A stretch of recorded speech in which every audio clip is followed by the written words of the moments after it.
एक गांव में एक बहुत ही घना जंगल था। उस जंगल से जब भी कोई गुजरता था तो वहाँ से आम के पेड़ों की बहुत ही सुंदर खुशबू आती थी। आम के फल की खुशबू सारे पूरे आसपास फैल जाती थी। लोग सोचते थे इतनी खूबसूरत खुशबू, लेकिन जो आम के लालच में कभी गया वह जंगल से बाहर कभी नहीं आया, क्योंकि वहाँ एक दैत्य रहता था और वह उन्हें खा जाता था। एक बार उसी जंगल के पास से 2 बच्चे गुजर रहे थे। उन बच्चों ने भी उसकी खुशबू सूंघी और वह उस जंगल में अंदर चले गए।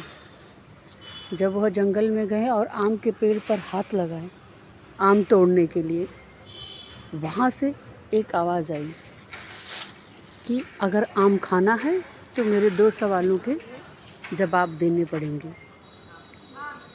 बच्चों ने कहा, हाँ हाँ पूछो, क्यों नहीं, मैं तो जवाब दूंगा। क्योंकि वह तो 2 मासूम थे, उन्हें क्या पता था कि वह क्या सवाल पूछेगा।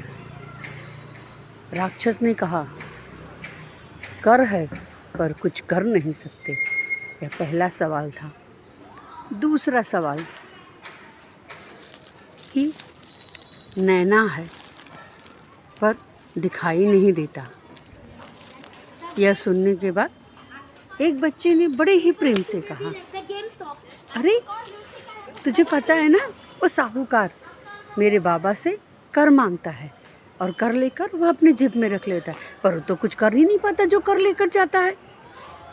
और बोला, अरे तुम्हें पता है ना, वो नैना काका थे, नैना काका वो जब से मर गए दिखाई नहीं देते।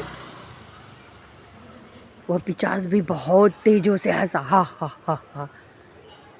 हंसने के बाद उसने कहा, वाह, जाओ जितना चाहे उतना आम तोड़ लो। यह तो उसके सवाल का जवाब नहीं था, फिर भी उसने बच्चों की मासूमियत को देखकर उन्हें आम तोड़ने दिया। वह बच्चे बहुत सारे आम को लेकर जंगल से बाहर आए। यह देखकर गांव के लोग बहुत प्रसन्न हुए और उन बच्चों को गले लगा लिया। उनसे पूछने के बाद सबने यही कहा, यह तो बच्चों की मासूमियत थी। मतलब वह 50 सवाल पूछते थे, जो जवाब नहीं देता था वह वहीं रह जाता था। इस कहानी यही सिखाती है कि बच्चों की मासूमियत में सबका दिल जीत लेते हैं। इसलिए हमेशा हमें बच्चों की तरह मासूम बन के रहना चाहिए। धन्यवाद।